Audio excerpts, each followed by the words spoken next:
অনেক ধরনের মিডিয়া এবং সেখানে ইনফ্লুয়েন্সাররা তারা নিজেদের মতো করে একটা জায়গা তৈরি করেছে।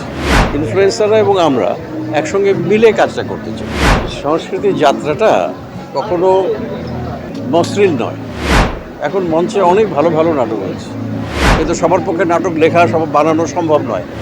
ভালো কাজ করতে গেলে একটু খরচ করতে হবে তো। সামাজিক মাধ্যম যেটা এখন একটা শক্তিশালী মাধ্যমে পরিণত হয়েছে এবং মানুষ দেখছে, মানুষ এটাতে ঢুকছে। অনেক ধরনের মিডিয়া এবং সেখানে ইনফ্লুয়েন্সাররা তারা নিজেদের মতো করে একটা জায়গা তৈরি করেছে এবং তারা মানুষকে নানানভাবে প্রভাবিত করছে। কিন্তু আমরা লক্ষ্য করেছি যে এই জায়গাটিতে আমাদের কাজ করার সুযোগ আছে, আর একটু গুছানোর সুযোগ আছে, এটাকে আরও উন্নত করার সুযোগ আছে, এটার মান উন্নয়নের সুযোগ আছে এবং একসঙ্গে কাজ করার সুযোগ আছে। তো আমরা সেই জায়গাটিতেই এখন চেষ্টা করছি। কারণ ইনফ্লুয়েন্সারদের কাজ তারা হয়তো বিনোদনের মাধ্যমে, হাস্যরসের মাধ্যমে বা অভিনয়ের মাধ্যমে বা সুন্দর সুন্দর কথা বলে তারা মানুষকে নানানভাবে প্রভাবিত করছে, মানুষকে নানান ধরনের বার্তা দিচ্ছে। আমরা সেইটাকেই আরও বেশি শক্তিশালী করতে চাই, গুছিয়ে আনতে চাই, রুচিসম্পন্ন করতে চাই এবং সঠিক তথ্য যেন তারা দেন সেটাও আমরা নিশ্চিত করতে চাই। কারণ আমরা চাই না যে কেউ মানুষকে বিভ্রান্ত করুক, ভুল তথ্য দিক, এটা কখনো চাই না। আমরা সঠিক তথ্য দিতে চাই, সঠিকভাবে যাতে তারা মানুষকে প্রভাবিত করতে পারেন, সঠিক পথে নিতে পারেন এবং সেটি সম্ভব। যেটা তারা করছেন, আমি বলছি না যে তারা রুচি বহির্ভূত কিছু করছেন, কিন্তু সেই জায়গাটিতে আরও উন্নত করার একটা সুযোগ আছে। তো আমরা সেই জন্য সব ইনফ্লুয়েন্সাররা এবং আমরা একসঙ্গে মিলে কাজটা করতে চাই।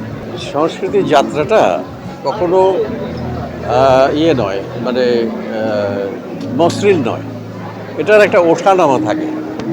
যেমন একটা সময় মাঝখানে দেখা গেছে যে মঞ্চ নাটক খুব খারাপ অবস্থায় চলে গেছে, মানুষ দর্শক যাচ্ছে না, ভালো নাটক হচ্ছে না। সেই সময় অবস্থাটা কিন্তু আমরা এখন আবার কাটিয়ে উঠেছি। এখন মঞ্চে অনেক ভালো ভালো নাটক হয়েছে।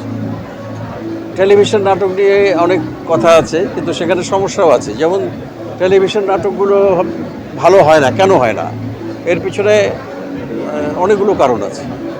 একটা তো হলো যে সবাই নাটক বানাচ্ছেন, কিন্তু সবার পক্ষে নাটক লেখা সব বানানো সম্ভব নয়। আর দ্বিতীয়ত, নাটক বানানোর জন্য টেলিভিশনের কর্তৃপক্ষ যে বাজেটটা দেন, ওই বাজেটে ভালো কাজ হওয়া সম্ভব নয়। ভালো কাজ করতে গেলে একটু খরচ করতে হবে তো, কিন্তু তারা তো দিতে চান না।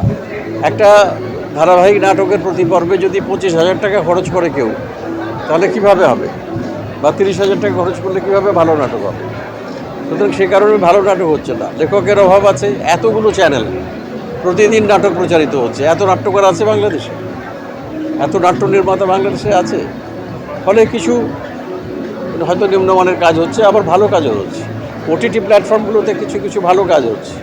আমাদের সিনেমাটাও এখন অনেক ভালো কাজ হচ্ছে এবং সব তরুণরা করছে। সুতরাং হতাশ হবার কিছু নেই। আমরা একটা সময় পার করছি, এই সময়টা পার হয়ে গেলে হয়তো সামনে আরও সুদিন আসবে।